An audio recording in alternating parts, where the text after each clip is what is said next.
নমস্কার বন্ধুরা, সোমার পাঁচমেশালি থেকে আপনাদের সবাইকে স্বাগত। আজকে আমি বানাতে চলেছি বেগুন বাহার। চলুন দেখে নেওয়া যাক আজকের এই সুন্দর রেসিপিটি। বন্ধুরা, কড়াটা গরম হয়ে গেছে, আমি এবার সাদা তেল দিয়ে বেগুনগুলো ভেজে নেব।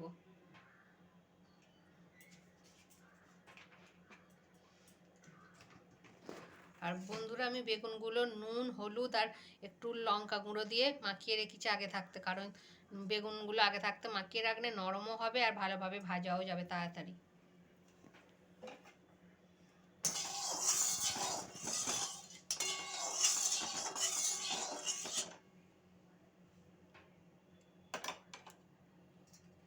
একটা একটা করে বেগুনগুলো আমি ভেজে নেব।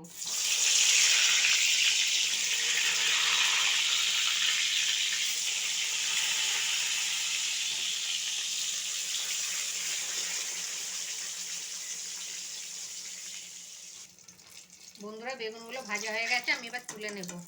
আর বন্ধুরা, আপনারা সাদা তেলে বেগুনগুলো ভাজবেন, কম তেল লাগে। সর্ষের তেলে প্রচুর তেলটা টেনে নেয়, সেই জন্য সাদা তেলটাই ভাজবেন। আমিও সাদা তেলে ভাজছি, এবার আপনাদের ব্যাপার, আপনারা সাদা তেলেও ভাজতে পারেন, সর্ষের তেলেও ভাজতে পারেন। আর চারটে আছে, আমি এরকম করে ভেজে নেব।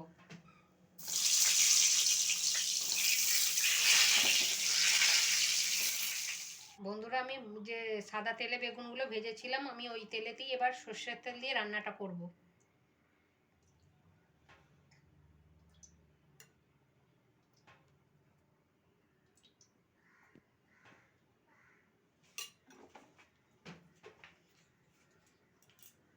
প্রথমে একটু হিং দিয়ে দিলাম, কালো জিরে,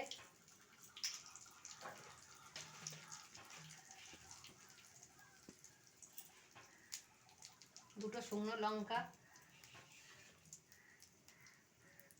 রসুন কুচি, আমি পেঁয়াজ বাটা দিচ্ছি আর অল্প করে পেঁয়াজ কুচিও দিচ্ছি। এগুলো আমি ভালোভাবে ভেজে নেব।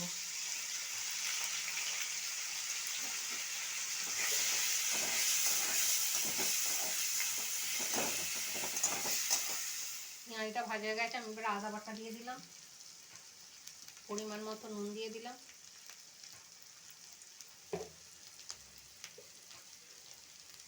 স্বাদ মতো চিনি দিয়ে দিলাম। আর চিনিটা বন্ধুরা একটু আমি বেশি করেই দিচ্ছি, কারণ এটা রুটি পরোটাতে খেলেই বেশি ভালো লাগবে। সেই জন্য আমি একটু মিষ্টি মিষ্টি হালকা হবে, তো সেই জন্য আমি চিনিটা বেশি দিলাম। আর এখন শীতের দিনে প্রচুর বেগুন পাওয়া যায় অনেক বাজারে, এরকম করে একবার আপনারা বানিয়ে খাবেন।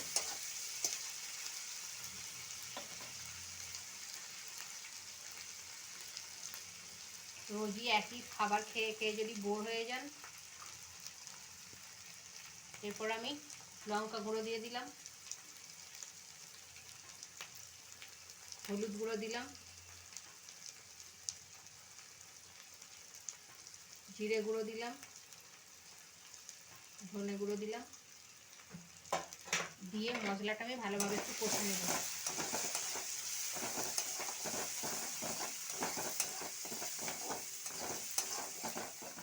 এরপর কোচানো টমেটো দিয়ে দিলাম,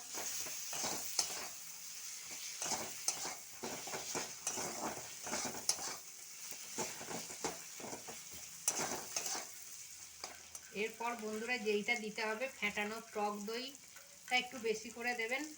এই দইটাতেই জিনিসটা ভালো লাগবে।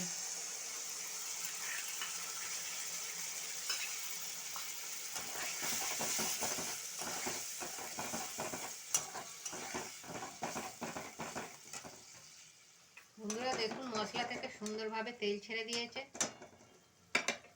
আমি এবার একটা এলাচ আর দারচিনি থেঁতো করে এতে দিয়ে দিলাম।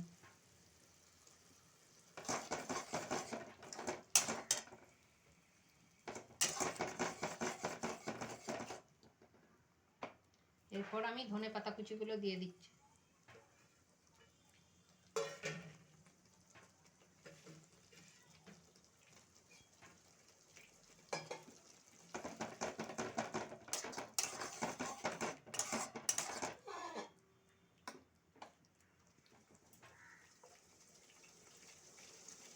এতে আমি এবার জল দিয়ে দিলাম অল্প করে।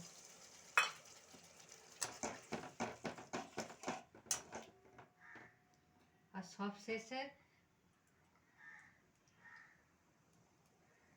সর্ষে গুঁড়ো পাউডার আমি আগে থাকতে 10 মিনিট গুলে রেখেছিলাম নুন দিয়ে, সেটা আমি দিয়ে দিচ্ছি।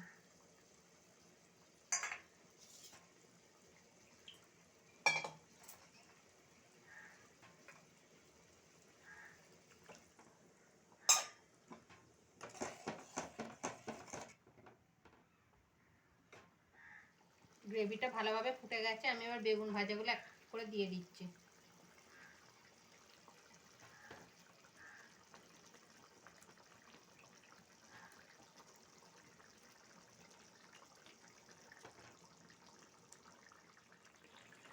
আর ভাজার তেলটা একটু দিয়ে দিলাম। বন্ধুরা আমার বেগুন বাহার রেডি হয়ে গেছে, আমি এবার ওপর থেকে গরম মশলা গুঁড়ো দিয়ে দিচ্ছি, দিয়ে আমি এবার নামিয়ে নেব। বন্ধুরা আমার বেগুন বাহার রেডি হয়ে গেছে, আপনারা রুটি কিংবা পরোটা এরম করে বানিয়ে খাবেন, খুব ভালো লাগবে এই শীতকালের দিনে। আর ভিডিওটা ভালো লাগলে লাইক শেয়ার করে দেবেন, আর ভিডিওটা কেমন হলো কমেন্টে অবশ্যই লিখে জানাবেন। আর যারা ফেসবুক থেকে দেখছেন তারা পেজটিকে ফলো করে দেবেন, আর যারা ইউটিউব থেকে দেখছেন তারা চ্যানেলটাকে সাবস্ক্রাইব করে দেবেন। আজকের ভিডিওটা এই পর্যন্ত, সবাই সুস্থ থাকবেন, ভালো থাকবেন, আবার পরের ভিডিওতে দেখা হচ্ছে।